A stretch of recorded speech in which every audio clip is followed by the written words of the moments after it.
because she drives me. Yeah. What should I do? It is chilly outside. She is. All are here? Or not? Yes, everybody. Scott, so where is Scott? Scott is here. And where is Laurie? Laurie went to the store. Why? Why did you send her to a store? Nobody can leave the compound. That is called retreat or sadhana or shiva. Nobody should go outside. It is not a jail, but it is self-imposed spiritual discipline, self-imposed, voluntary. You are registered or not? Sumati, are you registered for the retreat? No, I haven't. Okay, then you can go. Then go out, please. Well, I'm going to pay for it, but I haven't talked to Then why you were not registered? Then you will pay late fee. Yeah, okay. Yes, everybody should be particular. People take advantage of goodness. Then when it comes to a point, I have to stop it. Why are you not on time here? Then I was here at 9 o'clock and now. yes, then why do you walk out? You should have stopped. 9 o'clock I come. Okay, please be particular about time because time is God. That is what is my teaching. Time is God. Learn to respect time. Learn to respect each and everything. That will help you always in life. Okay, Shama, what do you say? I should. Yes, you can. She says that it is cold outside. Is it cold Change it, outside? Mamaji. It is? Then it is better to be inside. Okay, we will start. This will distract me just now.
O Lord, may thy hand lead us.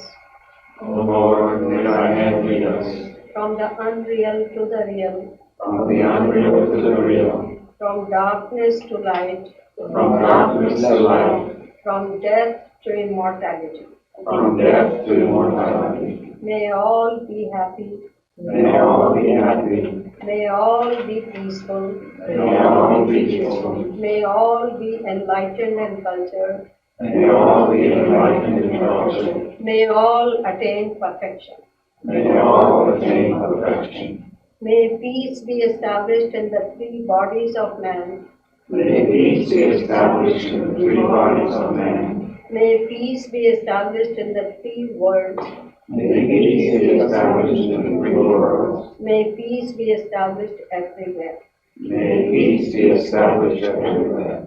May truth be our religion. May truth be our religion. May service be our worship. May service be our worship. May knowledge be our breath.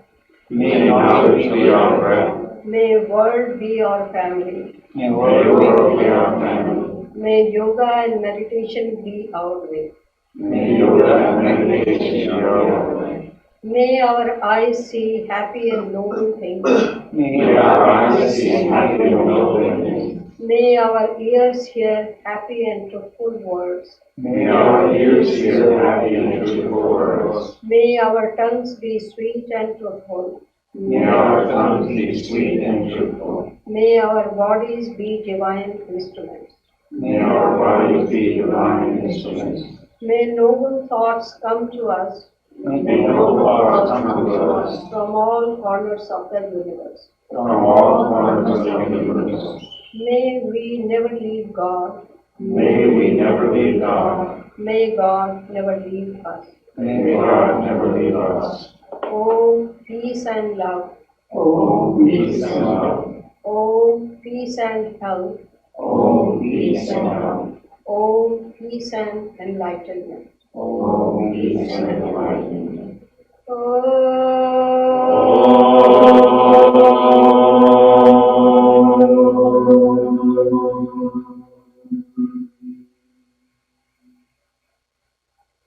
Very long.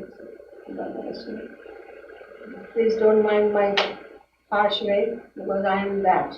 Everybody is selling ice cream, but I sell bitter gourd. Karela, it is called Karela, which is very healthy for your upkeep of the body, but it tastes bitter. So these are the things which are going wrong in the world, and when you see all the wrongs and being done, or people suffering, then you have to find a device how to help. If somebody near and dear is sick, what do? You run to a doctor and bring medicine. Similarly, I saw the world sick, not all, but those who are happy, that also seems very temporary. It is passing happiness. One time you are very beautiful, another time you are old and sick. And all is passing happiness, thinking things, and we have to find the truth underlying it. What are the lessons of it? What are we supposed to know in this world? Then that lesson is to be learned. And the first lesson is to avoid the future unhappiness. What unhappiness has already come, that also should be taken care of. But I am not devoted to that. My care is preventive, education. Learn a lot so that in future you are minimizing your stock of unhappiness. If it can't be eliminated altogether, you will minimize it. You can live healthy, happy, and strong and wise. So my time is to tell you stories from the scriptures as if you are all children, okay? Shama has chosen all the topic, I let her. Where is she? Sure. Where is she?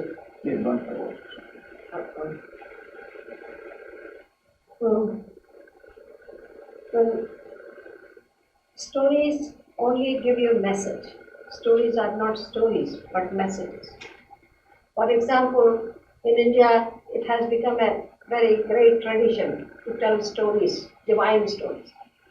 And they are known as Ramayana Katha, or Ram Leelas, or Krishna Katha, Krishna's Bhagavad, and I chose to lecture on Devi Bhagavad, Divine Mother Spirit. Whatever stories you read, the stories are always attractive. They are sugar coating to philosophical truths. But if the message is not received properly, the stories don't help. And later on, when you grow up, people have disregard for stories. It is only for children, not for grown-ups. It is just for children. The stories are only wrappings of ultimate truth. The final truth, or the spiritual truth, which is not very tasty according to the standard of the world. They are wrapped into sweetness in the form of stories. And then those stories, if you listen and remember, and if you think about them, then you try to get the message out. In India, people built temple, or in all lands of the world, they created places of worship. That was a time for growth of civilization. In the name of God, the people created organizations. They learned how to organize things. They learned how to civilize people. They learned how to educate people. In olden times, temples or spiritual leaders or priests, they were symbol of education. You can go back into the history and see that all monasteries, all priests, they were seekers of truth. They invented many things. They were in search of truth. They studied heaven, they studied medicine, they studied many things and brought that knowledge. Similarly, in India also, the teachers were runners, heralds of the civilization. They devoted their time and life to find this truth and then they passed it over to people. Later on, the wisdom became only a verbal service, lip service, only book service. Okay, read the book and forget everything. And it became only very technical or ritualistic. And they lost the meaning of it. They lost the purpose of it. They lost the direction. And just doing something mechanically is not enough, though that also helps. All rituals are designed like that. It is only to initiate you into the truth. You begin with rituals, but later on you begin to search also. You meditate over the meaning. If you say that, oh, may my mind be happy, then you are thinking and you will search what things can make you happy. Usually we learn to imitate, and imitating is only for children, that you imitate without understanding. When you grow up, then you imitate people with understanding. You examine the truth first, you examine the results first, what result it will bring, then you embrace or imitate something. But sometimes we go on following things blindly, and when we follow blindly, it becomes a kind of addiction. Even spiritual life is an addiction, an easy way to escape out from the world. You run to mountains, you run to forests, you run to somewhere to escape from life, from the problems. But what are the problems of life? If there is a problem, probably we can never solve it. Real problem, which I have not been able to solve. How to observe ahimsa or non-violence. It is so difficult because mosquitoes are biting, ants are bothering, so many things. How can you avoid it?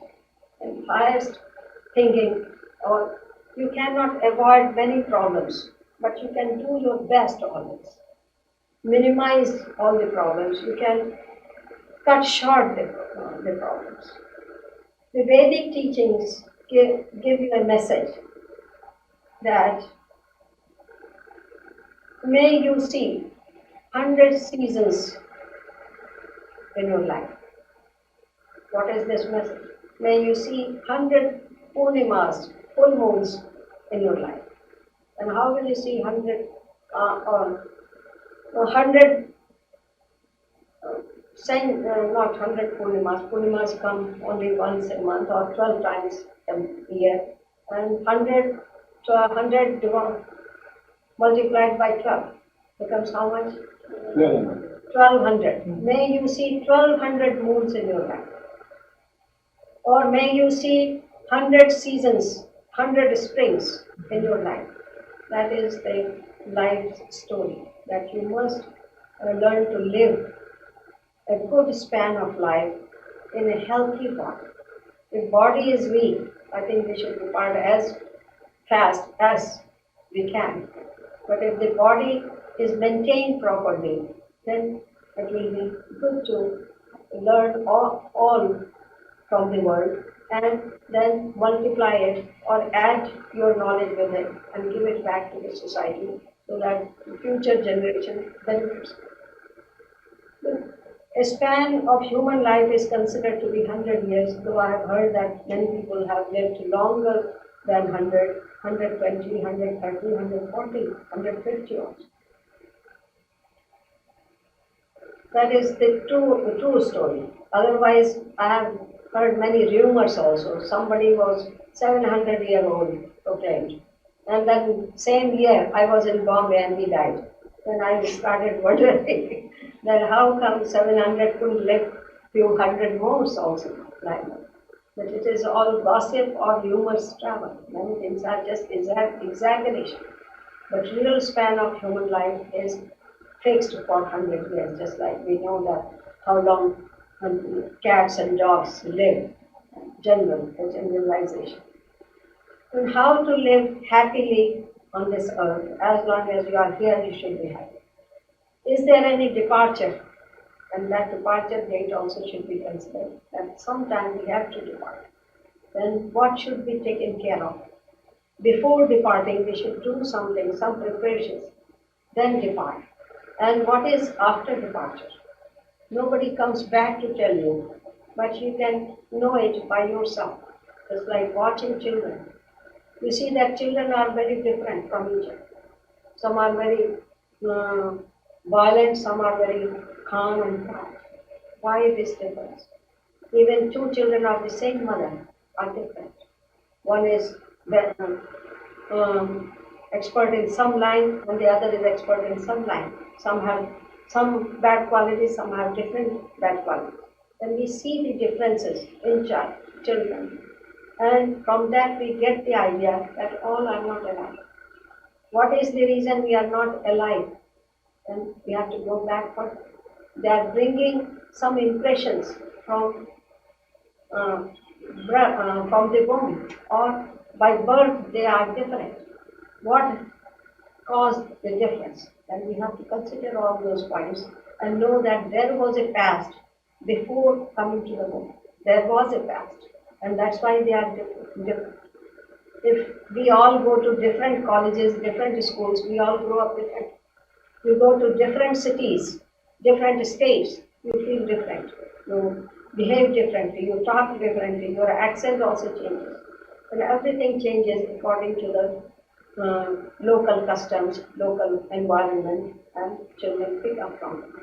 And we are coming from different places.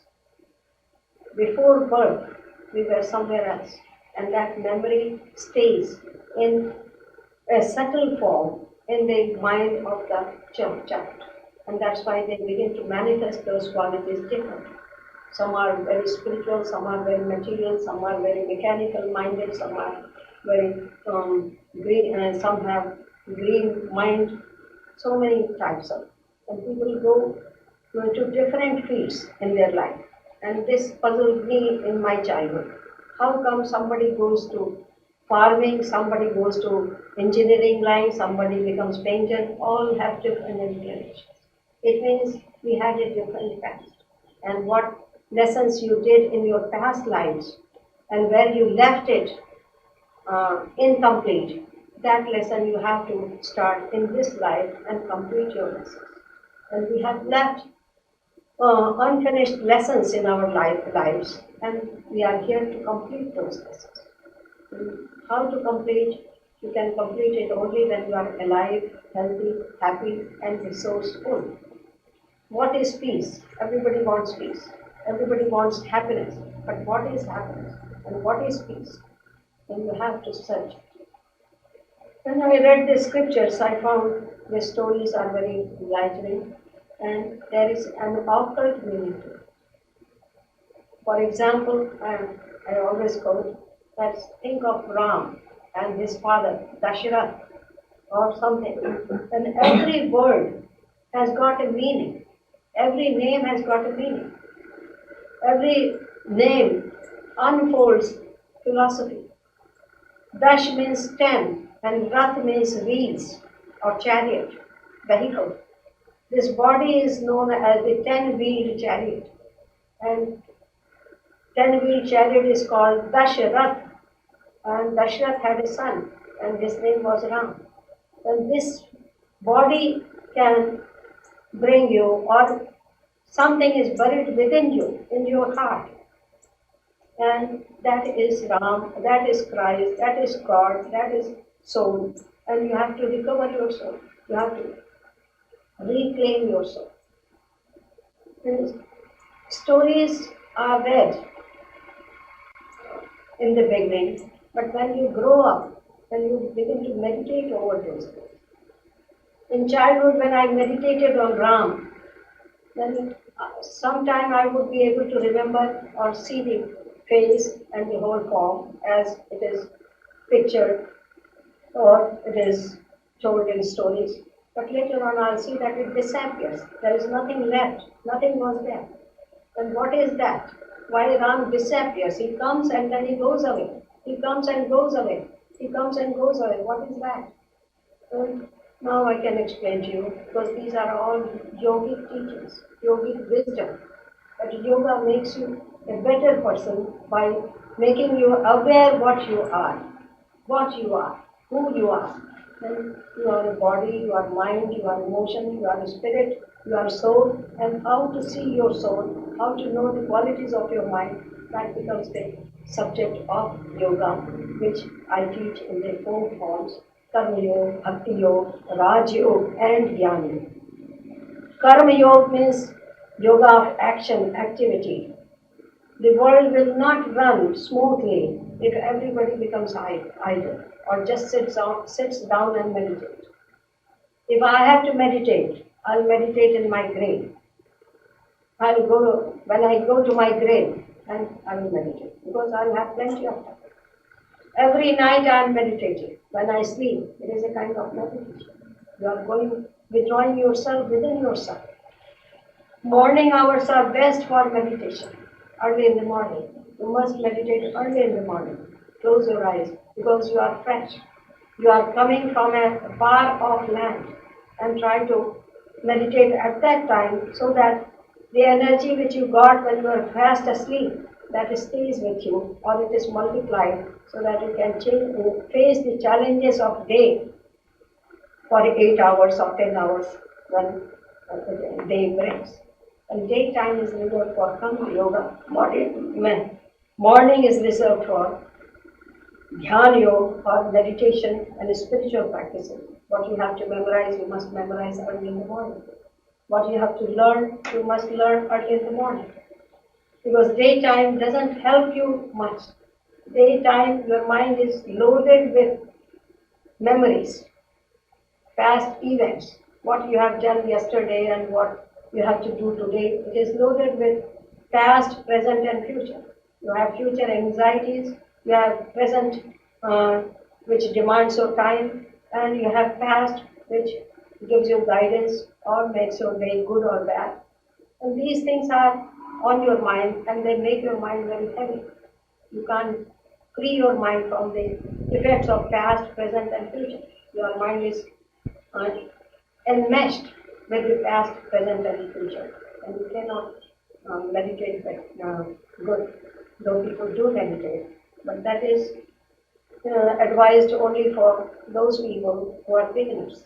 That in the beginning you try to meditate anytime, every time, whenever you find time. That is your time. When beginners are there, then whenever you can find time, that is your time. But when you really want to advance, then you must discipline yourself.